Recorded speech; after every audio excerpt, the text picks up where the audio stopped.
큰 열심으로 하나님께 영광을 돌리도록 우리 격려의 박수, 하나님께 영광을 돌리는 박수를 한번 드리겠습니다. 감사합니다. 고맙습니다.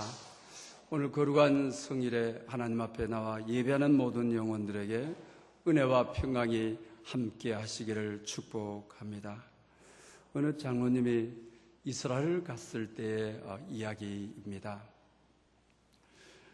자기 자신이 엘리베이터를 타고 버튼 박스에서 이제 몇 층에 내리겠다고 숙소의 여장을 풀기 위해서 버튼 박스를 눌리고 뒤쪽으로 물러섰습니다. 그리고 나서 유대인 여성 한 분이 타는 것입니다.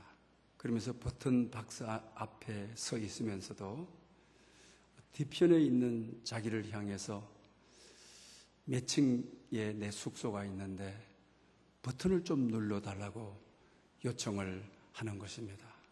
장로님은 대단히 의아하게 생각했습니다.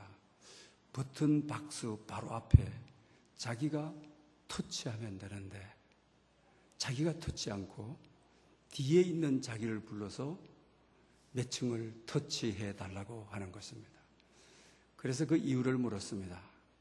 근데 그분의 대답이 참 이상했습니다. 저는 유대인이고 오늘 토요일은 안식일입니다. 안식일을 거룩하게 지키기 위해서 제가 일할 수 없기 때문에 버튼 박스의 버튼을 누를 수 없습니다. 이러더라고 하는 것입니다. 이해를 돕기 위해서 한 말씀만 좀 더 하려고 합니다. 미국에 가면 많은 유대인들이 살고 있습니다. 한국인 가정의 유대인 옆 가정에서 살았습니다. 토요일이 안식일이니까 안식일이 되었습니다. 그리고 오후였습니다. 유대인 부인 되시는 분이 한국인 집을 찾아와서 저희 집에 와서 에어컨을 좀 꺼주십시오. 에어컨 버튼을 좀 눌러주십시오.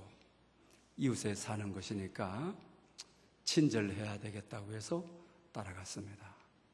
그분의 설명인즉 오늘은 안식일이어서 저희 집에 손님이 오셔서 그 손님이 에어컨 버튼을 눌렸습니다. 가실 때는 그분이 깜짝 잊어버리고 눌리지 못하고 갔습니다. 그래서 자기를 불러서 자기가 얼마든지 할 수 있는데 에어컨 버튼을 눌러서 꺼달라고 하는 것입니다. 그래서 이유를 물으니까 오늘은 토요일 거룩한 안식일입니다. 안식일에 우리는 일할 수 없기 때문에 당신에게 에어컨을 좀 꺼달라고 요청했습니다. 이렇게 말을 하는 것입니다. 우리 문화에서는 여러분 이해가 됩니까? 안 됩니까? 성경이 말하는 율법주의자들, 본질을 잃어버린 채 형식만, 안식이라는 형식만 갖추고 있는 이들. 그래서 주님께서 해칠한 무덤이라고 하죠. 너 자신의 안식일을 거룩히 지키기 위해서 다른 사람을 일하도록, 죄짓도록 도구 만드는 사람. 그러니 주님이 독사의 자식들아 라고 말을 하는 것이죠. 자기의 신앙을 위해서 다른 사람을 얼마든지 죄짓는데 동원시킬 수 있다고 하는 것이죠. 이것은 타인에 대한 폭거인 것이죠. 타인에 대해서 전혀 배려가 없는 칼이라고 할 수가 있는 것이죠. 이런 신앙을 말씀의 신앙이라고 할 수가 없는 것입니다. 말씀의 사람은 자기도 살리고 다른 사람도 죄짓지 않게 하고 다른 영혼도 살리는 것이 말씀의 사람이라고 할 수가 있는 것입니다. 그러기 위해서는 유대인들의 결점은 나만 안식일을 잘 지키기 위해서 다른 사람을 동원하는, 이들의 결점은 말씀에 통합이 없다고. 일부 예배를 드리고 나니까 말씀의 통합, 그 이해하기 힘든다. 설교가 너무 좀 어려웠습니다. 이런 분이 계셔서 오늘도 대단히 좀 조심스럽습니다. 그러면서 이 통합이라는 말을 하여튼 거의 안 쓰도록 하겠습니다. 이 말씀의 통합이라는 말은 그 말입니다. 말씀과 내가 연대하고, 말씀, 영겁이라고 하는 것은 영원한 시간이죠. 말씀이 영원하니까 말씀을 내가 믿고 말씀과 내가 통합이 되었을 때 영원한 시간, 영겁에 이르게 되는, 하늘나라에 이르게 되는 것을 말하게 되어지는 것을 말합니다. 대부분 유대인들은 말씀과 통합이 되어 있지 않아서 말씀과 나와 하나가 안 되어 있다는 것입니다.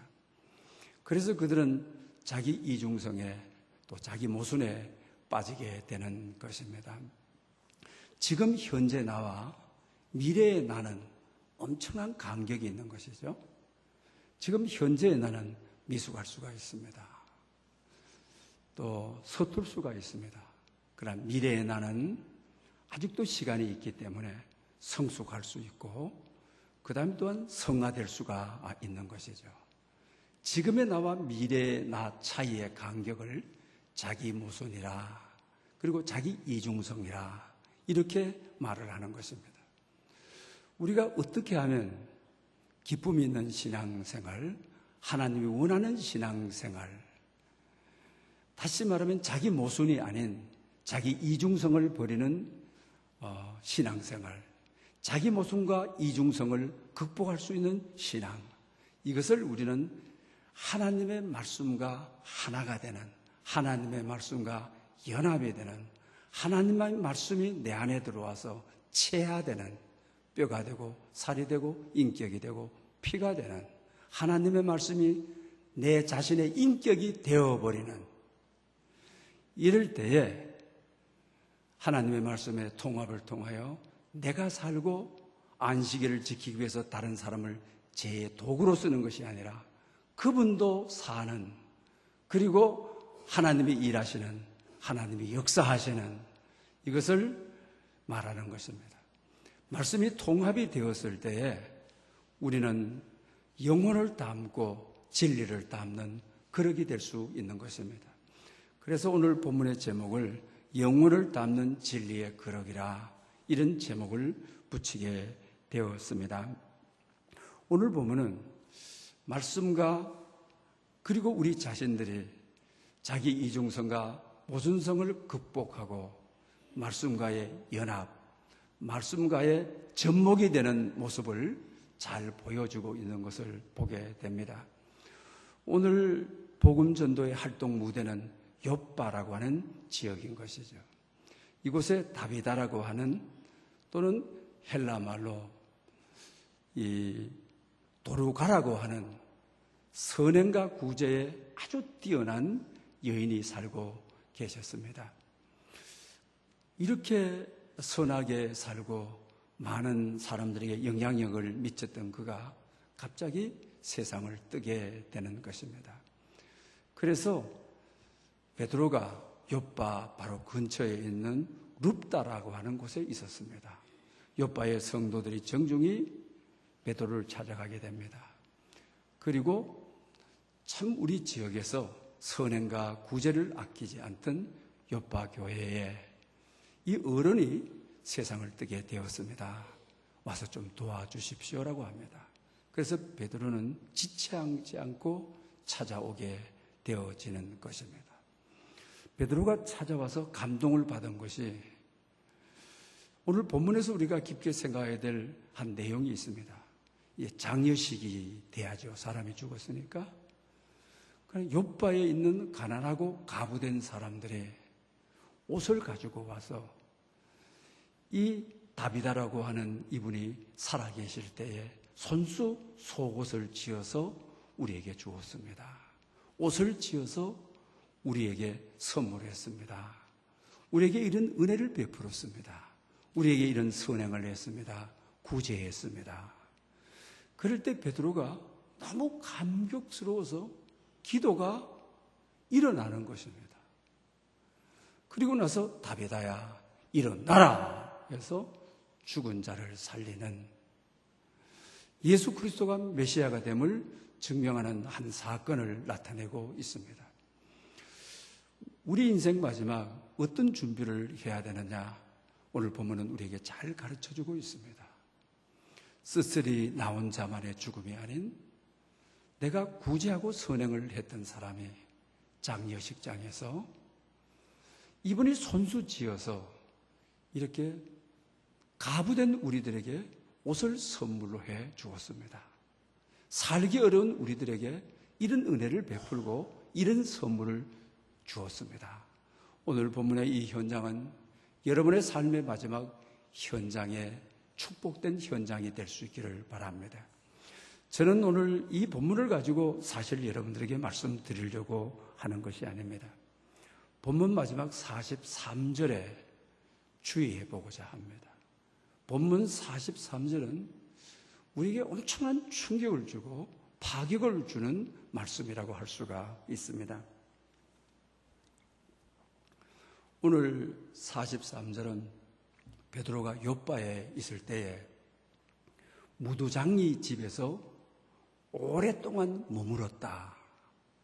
정말 놀라운 일입니다. 아니, 어떻게 이런 문장이 있을까? 이런 사건이 있을까? 요빠에 와가지고 죽었던 다비다를 살렸잖아요. 그러면 누구보다도 이 다비다는 수제자였던 대사도 베드로를 자기 집에 모시고 싶었을 것입니다. 뿐만 아니라 죽은 자도 살리는 큰 능력을 행하는 다비다의 성도들은 앞다투어서 우리 집에 모시겠다고 하는 분들이 많았을 것입니다. 그런데 오늘 본문 무두장이 집에서 오랜 동안 머물었다. 굉장한 메시지를 주는 것입니다. 아주 심오한 메시지를 주고자 하는 것입니다. 오늘 본문에 자기 모순을 극복하는 자기 통합을 이루는 대표적인 말씀이라고 할 수 있는 것입니다. 무두장이 하면 한자로 번역하면 피장, 피부과 할 때 우리가 그죠? 피장이라고 할 수가 있는 것이죠. 무두장이는 가죽 제조업자를 말하는 겁니다. 가죽 제조업자는 그 당시 짐승들이 죽고 나게 되면은 그 짐승의 가죽을 벗기게 되어지는 것이죠. 그리고 나서 이 가죽을 통해서 가죽 제품을 만드는 사람을 피장이다, 무두장이라고 말을 합니다. 그 이스라엘의 정결법을 레위기법이나 우리가 신명기에서 보게 되게 되면 그 당시 피장은 인간 취급을 하지를 않았습니다. 왜? 피를 가까이 하고 시체를 가까이 하는 직업을 가진 사람들은 최하루층이었습니다.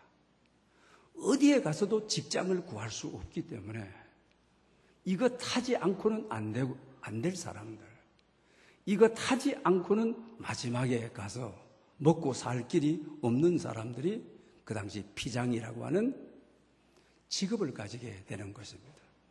왜? 가죽을 벗기다 보면 늘 피를 봐야 되거든요. 피가 튀거나 피가 묻게 되게 되면 그 피가 나에게 옮겨와서 부정한 사람이 되어지거든요. 그리고 짐승의 시체를 보고 가죽을 벗기는 것 때문에 늘 시체를 봐야만 되는 거죠. 시체를 눈앞에 두고 있는 사람들인 것이죠. 그래서 유대민족들은 이 무두장이들을 아주 부정한 사람들로, 아주 가까이 하면 안 될 사람으로, 사람들 가운데 최하루층으로 취급했다고 하는 사실을 우리는 잘 압니다. 또 그 당시에는 가부장제도 하에서 이혼을 요청할 때는 늘 남자들의 기득권이죠. 언제든지 여자를 향하여 그 이혼을 이야기할 수 있는 것이죠. 여자들은 가부장제도 하에서 남편이 아무리 잘못해도 이혼을 주장할 수가 없는 것이죠. 그러나 딱 한 경우, 오늘 본문처럼 남편의 직업이 두루뭉실 이야기해서 모르고 결혼을 했는데 알고 보니까 피장이었다. 그럴 때는 아주 당당하게, 정당하게 남편에게 이혼을 요청할 수가 있는 것입니다. 그만큼 피장이라고 하는 이 직책은 아주 그 당시에 경시하는 직업이었다는 것을 잘 알 수가 있는 것입니다. 그러나 어떤 주경신학자들, 특히 사회학자들은 그렇게 말하기도 합니다. 이 사건은 사회학적으로 대단한 사건이다. 왜? 직업의 기천을 초월한 예수님께서 무도장이 집에 옷깃도 스치면 부정해지게 되어지는데, 마주 대하면 부정해지는데, 오랜 시간 이 집에서 며칠을 머무시는 것, 대단한 사회학적으로 파격인 것이죠. 이 빈부기천에 대한, 좋고 나쁘게 대한 직업을 완전히 타파해버리는, 그 집에 머문다는 것은 단순한 머무는 것입니까? 피장이 입었던 간편한 옷도 빌려서 입어야 되고, 이불도 덮어야만 되고, 피장 식구들이 먹던 식기구들을 숟가락이며 기타 필요한 것들을 써야 되기도 하는 것이죠. 이 피장의 집에 화장실도 이용을 해야만 되는 것이죠. 그러니 주님이 이곳에 머물렀다고 하는 것은 사회학적으로 굉장한 그 시대의 복음인 것이죠.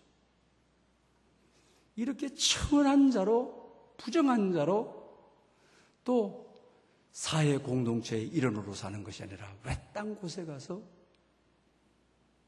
외로이 살아가는 사람들이었던 것이죠. 주님이 그 집에 방문해 주기만 해도 복음인 것입니다.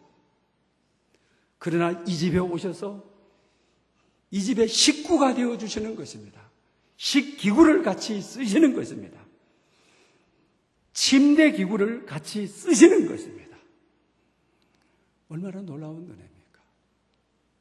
이 비천한 자에게, 이 가련한 자에게 찾아와 주셔서 함께 해주시고, 함께 주무셔 주시고, 함께 식사해 주시고, 함께 동행해 주시고, 얼마나 놀라운 은혜며 복음인 것입니까?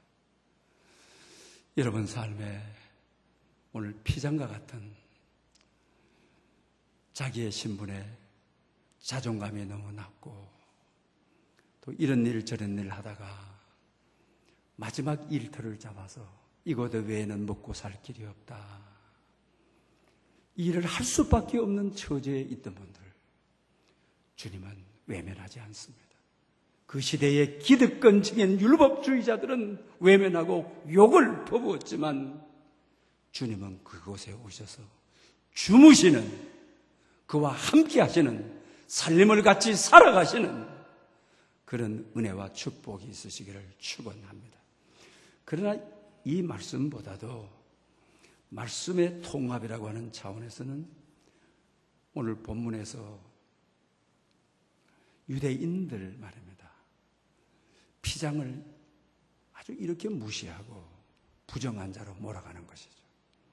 그런데 유대인들의 이중성 자기 모순은요, 피장이 만든 혁띠, 피장이 만든 지갑, 피장이 만든 가방, 피장이 만든 가죽옷, 유대 전통 율법주의자들은 굉장한 선호품이거든요. 기호품이거든요. 너무 좋아하거든요. 아주 기중품이거든요. 보십시오. 사람에 대해서는 부정하다고 그토록 싫어하면서, 부정한 자라고 하면서, 피장에 부정한 손으로 몰았던, 부정한 손으로 만든 그 제품에 대해서는 너무너무 기호품으로 그것을 구하려고 하는 거죠. 가죽 성경을 구하려고 하는 것이죠. 여기에 대해서 왜 성도들의 초청이 많았을 텐데, 다비다의 초청이 있었을 텐데, 왜 피장의 집을 선택해서 거기서 오랜 기간 동안 머무는 예수 그리스도, 특별한 메시지를 주고자, 심오한 메시지를 주고자 그 시대를 타파하는 말씀이 자기와의 통합을 이루는 말씀과 오늘 이 베드로와 피장과 함께하는 그 역사를, 현장을 드러내고자 하는 것이죠. 그러니 베드로가 사실 피장의 집에 가서 식사만 안 되잖아요. 전통 유대인들이, 랍비들이요. 그게 우리 신약성경을 읽었을 때도 그건 죄잖아요. 근데 그 집에 가서 머무는 것이죠. 이 말씀은 그 당시 유대인들, 율법주의자들은 어떻게 하든지 다른 사람을 시켜서 어려운 일들을 죄짓도록 만들어서 형식적인 말씀을 가지고 있는 것이죠. 그러나 베드로는 피장의 집에 가서 식사하고 잠으로 형식적인 것이 아니라 본질을 드러내는, 주님의 마음을 드러내는 오늘 이 현장을 말하게 되는 거죠. 베드로의 시각에서 봤을 때는 유대 민족도, 자기도 베드로도 전통 유대인 출신 아닙니까? 저들을 부정한 사람으로 몰아내고 있지만 하나님의 시각에서, 하나님의 눈으로 주 예수 그리스도의 십자가의 사랑이라는 관점에서 바라봤을 때 저도 하나님이 사랑하시는 창조한 하나님의 자녀, 저도 하나님이 이 세상에 사명을 주어서 세상은 말씀을 형식적으로 믿는 유대 바리새인 사두개인들은 부정한 자라고 몰지만 하늘에 계신 아버지의 마음으로 바라봤을 때 지극히 사랑하는, 지극히 귀중히 여기는 하나님의 택한 자요, 하나님의 백성이요, 신학적으로 피로 값주고 산 내 백성이라. 그러니 말씀대로 풀어지는, 말씀대로 베드로가 사는, 말씀대로 승리하는, 이것이 바로 말씀과 통합이라고 하는 것이죠. 그래서 결국 어떻습니까?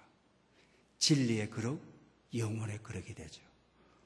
무두쟁이의 영혼을 담는, 그리고 또 하나님의 시각에서 바라봤을 때 사람들은 짐승의 가죽을 벗기고 그 피를 보고 저런 사람이, 그러나 하나님의 시각에서는 하나님의 일꾼인 거죠. 가죽을 벗기고 피를 보면서도 그 가죽을 통하여 좋은 제품을 만들어내는 하나님의 창조작에 버금가는 새로운 제품들을 만들어내는 하나님 나라에서의 충성된 일꾼, 자기 직업에서의 최선을 다하는 일꾼, 아버지 집에서의 신실한 일꾼. 베드로는 무도장에서 정말 하나님의 말씀대로 살아내는 한 사람을 보게 되어지는 것이죠.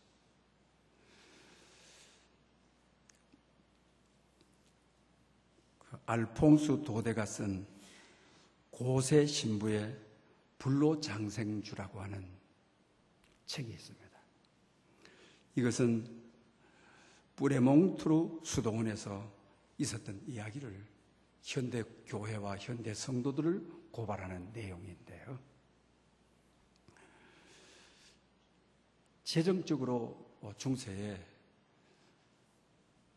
이 수도원들이 굉장히 위기를 가져온 때가 있었습니다.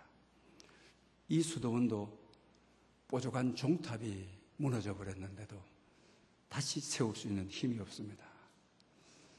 수사들을 훈련시키는데 창문이 다 깨졌는데도 손을 볼 수가 없는 것입니다. 더욱이 안타까운 것은 수사들의 기도 시간에 종을 울리는데 종이 다 깨져서 산산조각이 나서 쓸 수가 없습니다. 나무 딱딱이라 그러죠. 나무 2개를 가지고 쳐서 지금 수사들 모여서 기도할 시간입니다. 이렇게 알리는 어려울 때입니다. 그때 이 수도원에 고세라고 하는 수도사가 되기 위해서 찾아오는데 배운 것도 없고 하니까 이 수도원에서 젖소 2마리를 돌보는 일을 맡게 되었습니다. 그런데 자기 자신이 살펴보니까 이 수사들이 모여서 훈련을 받는데 형편이 없는, 재정이 너무 형편이 없는, 자기 생각으로는 어떻게 하면 나는 젖소를 2마리를 돌보는 수사로 이곳에 들어왔지만은 어떻게 하면 살려볼까 하다가 불로 장생수, 자기 양 아버지가 주조장을 했는데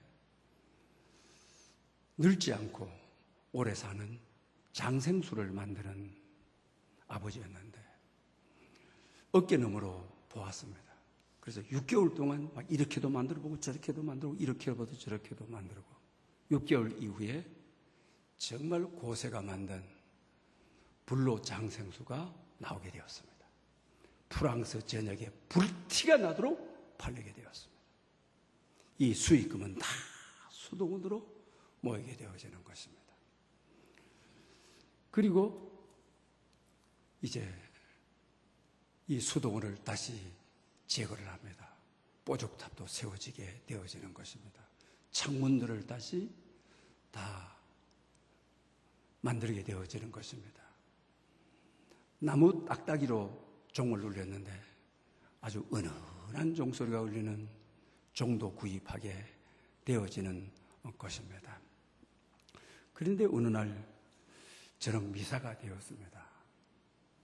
그럴 때 다른 분들은 일찍이 모여서 다 경건의 훈련을 하고 있습니다. 고세가 혓바닥이 돌아가고 왜? 불로 장생수를 빚을 때마다 시음을 한단 말이에요. 그러다 보니 알코올 중독자가 자기도 모르게 되어버렸습니다. 저는 미사에 참여하는데 비틀비틀거리면서 혀가 꼬부라지는 노래를 하면서 다리가 말을 안 들으니까 수도살이 미사를 드리고 있는데 이 사람 밀치고 저 사람 밀치고 제자리도 찾아가지를 못하는 것이죠. 옆에 있던 수사들은 사탄아 물러가라고 소리를 지르지만 수도원 원장은 허무하게 우리 수도원의 공로자인 수사를 위해서 기도하십시다 하면서 복을 빌고, 그리고 그 당시 기도원이 열악했을 때에 공로가 크다고 해서 이 수사에게 신부의 서품을 내리기도 하게 되어지는 것입니다. 그래서 이런 강령을 보고 수도원 원장이 이제는 미사에는 참여하지 말아라. 이 주조장에 술을 만들다가 시음은 안 할 수가 없으니까 시음은 하고 이곳에서 예배 미사를 드리라고 합니다. 그러다가 어느 날 수도원 원장께서 찾아왔습니다. 와서 이 주조장을 돌아보는 것이죠. 그때 그는 이렇게 하소연을 하게 되는 것입니다. 나는 젖소를 돌보기 위해서 수사로 들어왔는데 술을 빚는 자가 되었고 알코올 중독자가 되었고 나는 이 수도원이 부흥하는데 일조를 감당하고 자격 없는 내게 신부의 서품도 받았지만 내 영혼과 내 마음과 내 육은 죽어가고 있습니다. 이곳에서 나오게 해 주십시오. 옛날처럼 접소를 돌보면서 하나님을 향해 살고 싶습니다 라고 하는 거죠. 수도원 원장은 일거지하에 거절을 하는 거죠. 그러면서 미사가 항상 끝날 때마다 이 수도원의 최고의 공로자 고세를 위하여 축복하며 기도하십시다 라고 결국 이것을 고발하는 작가 알포스 도데는 이것이 오늘의 교회다, 이것이 오늘의 성도다라고 말을 하는 것입니다. 다시 말하면 수돈 원장도 마찬가지고 고세도 마찬가지고 어렵더라도 하나님의 말씀과 연합하며 말씀대로 살아가야 되는데 말씀을 버리는 것입니다. 수도원에서 술을 제조해가지고 프랑스 전역에 전부 날개를 따라 팔리도록 그 수익금으로 엄청난 부를 누리면서 이것이 하나님의 준 선물이다, 하나님의 준 은혜다라고 말을 합니다. 여러분, 우리 자신을 돌아보면 어떻습니까? 오늘 교회의 모습이며 오늘 성도의 모습이 아닙니까? 오늘 본문에서 베드로가 무두장이의 집에 들어가 유숙하는 일을 통하여 하나님의 본질을 찾아 그대로 살아가는, 그래서 하나님 나라가 이루어지는, 하나님의 영광과 하나님의 임재가 이루어지는 역사를 보지 않습니까? 하나의 더 이해를 돕기 위해서 하고자 합니다. 유태영 박사님이 쓴 소록도의 이야기입니다. 이 집은 9남매가 있었습니다.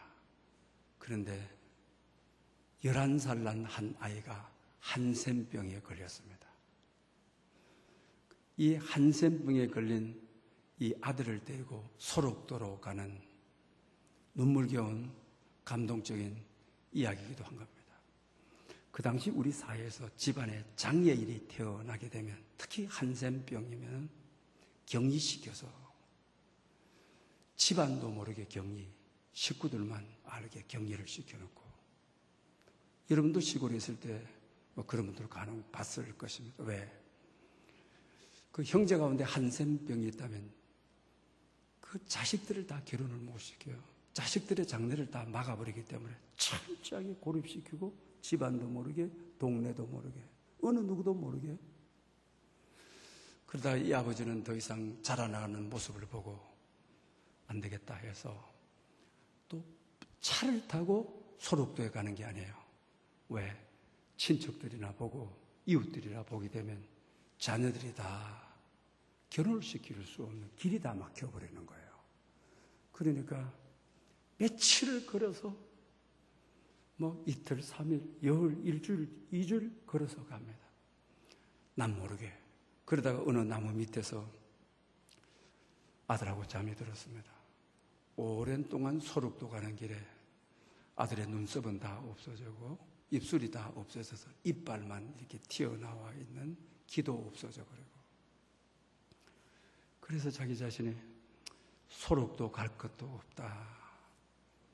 애비가 내 자식을 내 손으로 이곳에서 죽여버려야 되겠다. 큰 돌을 두고 아들을 몇 번 내리치는데 아들이 피해서, 또 하나님이 맞지 않도록 피하게 하신지 맞지를 않는 것입니다. 그래서 아버지가 회개하는 마음으로 문둥이도 내 자식인데 하고 아들을 품고 많이 웁니다. 그러다가 집으로 가지를 않고 또다시 소록도를 향하여 맨날을 가게 됩니다. 이제 소록도 근방에 와서 배를 타고 소록도로 들어가야 되는데 배 타기 위해서 온 많은 한센병자들이 모여 있습니다. 기가 막히는 것입니다. 얼굴은, 손은, 온몸은 진물이고, 그래서 아버지가 너 소록도 가게 되면 저 사람들하고 똑같이 될 텐데 너를 놓은 잘못이 내 잘못이니 소록도 가지 말고 너와 나와 함께 이 바닷물에 뛰어들어서 죽자라고 하면 한센병 11살 난 아들도 동의를 합니다. 물속에 계속 들어갔습니다. 아버지의 목까지 찼습니다. 아들은 이미 차서 물속에서 올라갔다 내려갔다 올라갔다 내려갔다 합니다. 그때 이 아들이 아버지 보고, 아빠, 저는 죽어도 괜찮아요. 아빠는 집으로 가야 돼요. 우리 형님들 아빠 없으면 어떻게 살아요? 우리 누나들 아빠 없으면 어떻게 살아요? 그래, 제발 나는 이곳에 죽을 테니 아빠는 죽을 필요가 없어요. 아빠를 바깥으로 밀어내는 것입니다. 그때 아빠가 또 한 번 또 무너지는 것입니다. 한센병 든 자식을 안고 문둥이도 자식이지 그러면서 울면서 데리고 나옵니다.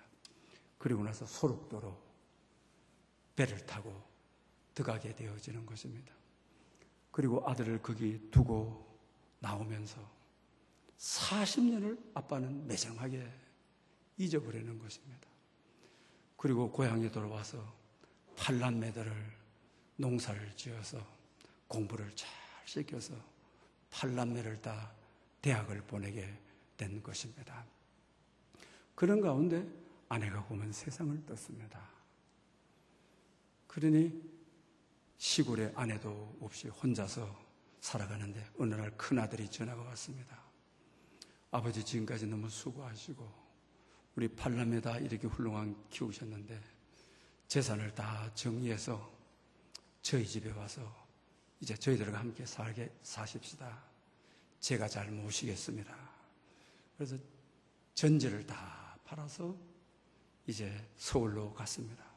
2년 동안 정말 이부자리 피워주고 시골에서 먹던 밥하고는 비교가 안 되도록 상다리가 부러지도록 진수성찬이었습니다. 내 인생에 이렇게 사는 날도 있는 것 같다 했습니다. 2년이 지났습니다. 그런데 아들의 태도가 다르고 며느리의 태도가 다르고 손자들이 냄새난다고 가까이 오지를 않습니다. 어느 날 큰아들이 이 말을 합니다. 아버지, 큰아들만 자식입니까? 이런 이야기를. 큰아들만 아들입니까? 왜 둘째 있는 데는 못 갑니까? 셋째 있는 데는 왜 못 갑니까? 누나 있는 데는 왜 못 갑니까? 기가 막힙니다. 그래서 어쩔 수 없이 둘째에게 갔습니다. 큰아들은 2년이었는데 둘째로 갔더니만은 몇 달밖에 되지 않은 것입니다. 그래서 밀려서 또 딸에게로 갔는데 딸은 몇 주밖에 머물 수 있는 공간이 못 됐습니다. 그래서 결국 자기 인생을 한탄하면서 시골로 다시 왔습니다. 잡초가 우거지고 그동안 돌보아지지 않던 집은 엉망이 되어 있었습니다. 그곳에서 혼자 살면서 그때서야 11살에 버린 아들 생각이 가늘하게 스며든 것입니다. 나는 사람도 아니다. 나는 이 애비도 아니다. 한센병 들었다고 병 들었다고 자식을 40년 동안 갖다 버려놓고 지금에 와서 생각하는 이 애비의 용서를 구하는 마음이 생겨서 소록도로 갑니다. 살았는지 안 왔는지 서로를 통하여 신원을 확인해 보니까 살아있는 것입니다. 이제 아들이 오도록 기다리고 있습니다. 아들의 얼굴은 한센병자 그대로였지만 아주 평화로운 얼굴이었습니다. 기쁨이 넘쳤습니다. 첫 대면을 하는데 아버지를 순식간에 알아보면서 51세의 아들은 아버지 품에 안기면서 아버지 내가 40년 동안 내 평생의 아버지를 꼭 한 번이라도 만나게 해 주십시오라고 기도했습니다. 나는 이곳에 와서 선교사님을 통하여 성경을 배우고 하나님의 말씀을 읽고 찬양하면서 정말 나는 하루하루 은혜로 살고 있습니다. 그때 아버지가 이렇게 합니다. 버리고 간 애비가 야속하지 않았느냐, 원망하지 않았느냐 했을 때 이렇게 말합니다. 나는 한 번도 그런 적이 없습니다. 우리 선교사님이 데살로니가전서 5장 16절 이하에 항상 기뻐하라, 쉬지 말고 기도하라, 범사에 감사하라. 그 말씀이 나와 연합하여, 그 말씀이 나와 하나가 되어, 그 말씀이 나와 연대하여, 그 말씀이 나와 접목되어, 말씀이 나의 전부가 되어 날마다 행복했습니다. 아버지를 기다리고 있었습니다. 그러면서 마태복음 7장 7절을 이야기하면서 구하라 그러면 찾을 것이요, 찾으라 그러면 얻을 것이요, 두드리라 그러면 열릴 것이라. 이 말씀이 살아있는 하나님의 말씀으로 믿고 말씀이 나의 살이 되고 피가 되고 인격이 되고 나의 전부가 되어서 나는 아버지를 기다렸습니다. 기다리는 순간이 너무 행복했습니다. 정말 말씀과의 통합을 이루는, 그리고 나서 찾아온 아버지를, 그의 영혼을 진리의 그릇에 담는 오늘 본문처럼 말입니다. 그리고 아버지는 다음날 새벽 기도 시간이 되었을 때 이 소록도는 아침 저녁으로 꼭 예배를 드리죠. 예배가 끝난 다음에 목사님을 찾아갔습니다. 얘가 제 아들입니다. 아들을 한센병 걸렸다고 버린 아버지입니다. 내 아들이 이렇게 평화롭고 이렇게 기쁨이 넘치고 나는 버렸는데도 이렇게 나에게 감사하고 나를 위해서 만나기를 위해서 이렇게 평생에 기도해 준 아들이 너무 고맙습니다. 내가 한센병이 들어서 아들과 함께 이곳에서 머물게 해 주십시오. 그리고 소록도에서 평생을 머무는 이야기인데요. 그러면서 남긴 일이 큰아들 집에 있는 것보다 100배나 이곳이 천국입니다. 둘째 아들 딸 집에 있는 것보다도 이것이 너무 좋습니다. 이런 고백으로 마치는 것입니다. 사랑하는 여러분, 우리는 자기 모순, 자기 이중성 속에 늘 살아갑니다. 이럴 때마다 말씀을 내밀지 않고 세상 방법을 내밀고 세상 방법을 택합니다. 그러나 베드로는 오늘 본문 말씀에 피장을 만났을 때 하나님의 시각으로, 하나님의 말씀으로 그 집에 머물었습니다. 그래서 그의 영혼을 담고 진리의 그릇이 되었습니다. 오늘 유태영 박사가 소개한 소록도의 이야기 속에서도 그 아들은 버림을 받았지만은 정말 아버지의 영혼을 닮는 진리의 그릇이 되었습니다. 어떤 형편, 어떤 처지 속에서도 영혼을 닮는 진리의 그릇이 여러분이 될 수 있기를 축원합니다. 기도드리겠습니다. 주님, 우리는 자기 이중성, 자기 모순으로 불리는 간격 속에서 하루하루를 살아가고 있습니다.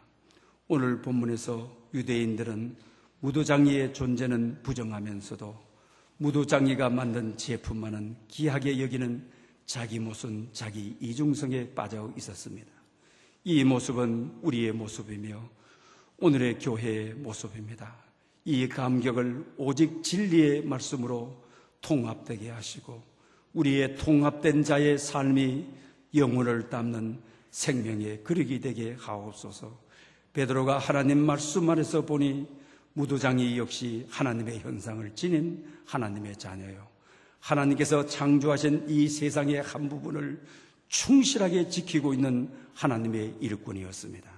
이런 영의 눈을 열어주셔서 그랬던 나의 삶에 대한 회개가 있게 해 주시옵소서. 말씀으로 자기 통합을 이루어 가는 삶이 되며 영혼을 건지고 영혼을 담는 진리의 그릇이 되게 해 주시옵소서. 예수 그리스도의 이름으로 기도드립니다. 아멘.